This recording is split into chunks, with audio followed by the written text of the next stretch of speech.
Do we know a cause of attention deficit disorders?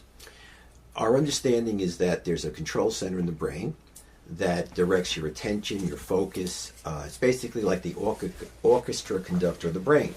That area is underactive in ADHD kids. When they do brain studies at the National Institute of Mental Health, they're underactive. There's less activity in the control center than, say, a neutral kid or a kid who's doesn't have it.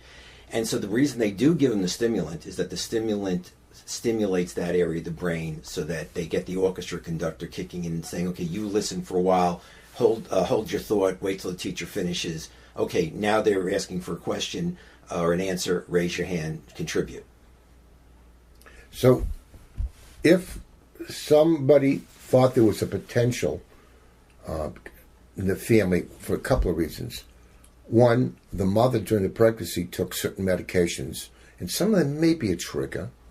Sometimes the kid is born premature and they do have some neurological problems. Sometimes they're in a family where there is some difficulty between parents, and some of these behaviors are more pronounced when there's stress in the family. Absolutely. Typically, the parents don't agree on the discipline. They tend to argue, undermine each other, and in fact, what I find common in these families is there's a tremendous amount of yelling and screaming. And how can you expect a child to learn not to be impulsive and aggressive when you are modeling that behavior literally on a daily basis? I always tell parents, if you yell and scream, it should only be if the kid's life is threatened, like running in the street.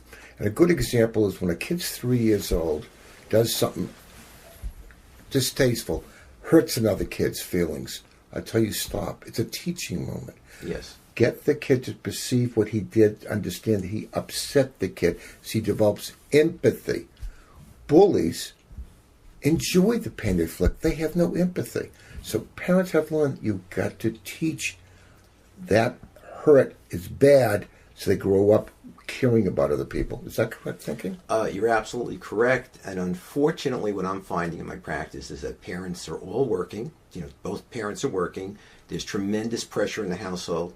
The schools are putting huge workloads on these kids. And as a result, the parents are under siege to get these homework assignments done, multiple tasks in a night.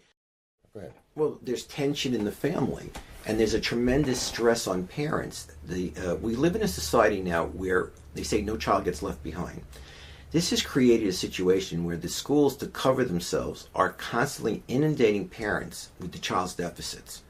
They don't want to be accused or sued later on that they didn't let the parents know about this and address it. The parents are bombarded. They are looking at it like they're being judged by the school. Now the parents have to make this kid behave and have to make this kid excel. The pressure in the family is immense. There's tremendous bickering. We've gotten way... When I was a kid in school, there were kids who were very bright, and yet they didn't do that well.